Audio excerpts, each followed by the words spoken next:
SA has recorded 207 child marriages. This was in the year 2021. 37 of those were registered as civil marriages and 19 as customary. The African Union Special Rapporteur is in the country at the moment to assess South Africa's progress in ending child marriages. For more on this, let's speak to Khethani Hlongwa from the Department of Social Development. A very good evening to you, Khethani. Thank you so much for your time. How on earth are children still being married in South Africa in 2023? Good evening, Timegile. Yeah, it's a phenomenon that is really harmful and it affects adversely the lives of girls. And at this time, if nothing gets done, the number can just keep on going. So we have the AU Commission here to just monitor the progress that we are making as the country. Mm-hmm. So who's marrying these children? Is it adults? In the main, Timegile, yes, it is adults that are taking advantage of girls that come from poorer households, maybe, for the financial support. But, there are plans in place now to deal with this from a legal perspective.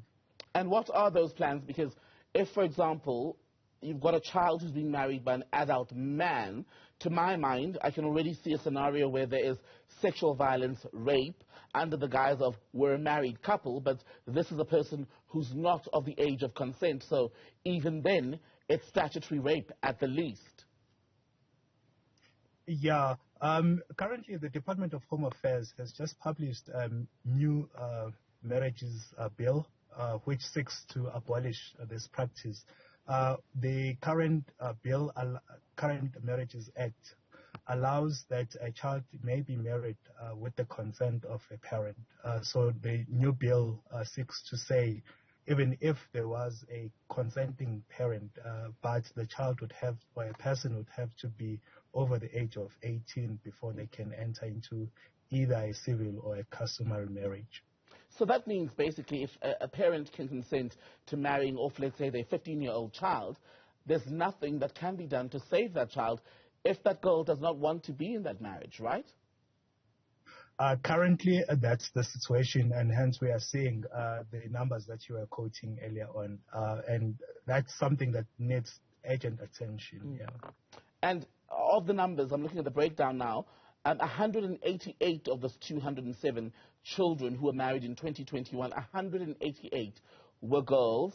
I'm looking for the figure. 19 were men, or young boys, grooms, so to speak.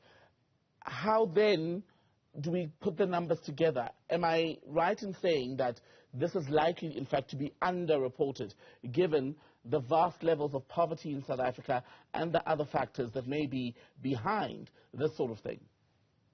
Yeah, you are correct, Timegile, because these are registered customary marriages. These are also registered civil marriages. There are a number of women that get kidnapped in the name of Ubutwala that are not in the figures that you are quoting right now. So, there is a level of underreporting in this case. You mentioned changes in legislation which government is looking at. How much longer will people have to wait until these come online?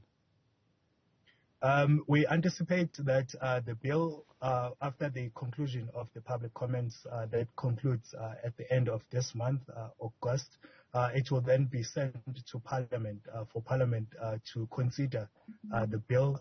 Should Parliament approve, then the bill, it would be up to the President to enact it. So the timelines, we are well to achieve this before March 2024. But to that earlier point that you were making, Khethani, you can legislate all you like. Much of these sort of arrangements, which are often abusive to the children, are not registered or formally reported, right? So that's challenge number one. Challenge number two, which you raised earlier, is that some of the parents are marrying off their children for economic reasons because the family is either too poor or in desperate need of money in that moment. So until there's a socio-economic revolution in this country, a change in the levels of poverty and suffering, we're going to continue seeing this happen, even if it happens off radar, if you will, for you. Yeah, Temegile, I think what would be important is that we continue to raise awareness about the harmfulness part of these settings. You would note that a child who's about 12 years old, physiologically, they have not yet developed enough to carry a child to full term, and hence it increases the nature that the pregnancy may not be taken to full term.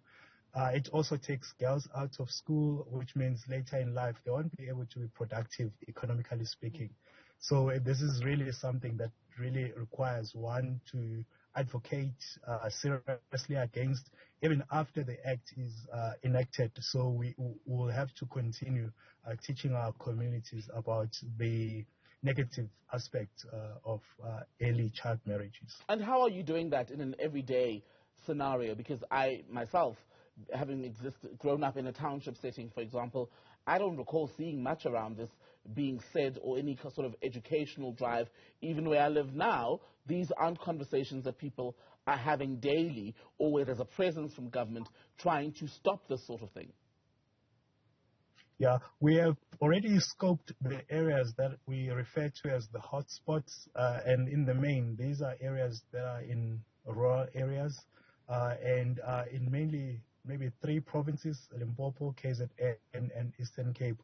And we have already started working with the traditional leaders from these communities just to engage them, because it's easier for people to hide behind customs and culture while they don't understand the actual harmful impact that is life-threatening at times for these young girls. So, yeah, we engage the traditional leadership. We have also started talking to those leaders who are in religious settings, and we hope, as you are saying, that we expand the scope to even go to schools, just so that children themselves may also be aware of their rights. So you'd agree that not enough has been done then, because if this is still continuing, that means somewhere there's a gap. Yeah, definitely. I'm with you there. The numbers tell the truth. There's still just too many girls that are being wed, and at a very young age, and this is something that needs to be stopped. And in terms of stopping it, do we even know how young the youngest of these children, these child brides and grooms, would even be? Yeah, according to the statistics you were quoting earlier on, the youngest actually is 13 years old, that was married in the Eastern Cape. Yeah, so children as young as 13 are being wed to very old people. You mentioned Eastern Cape. What are the other problem areas?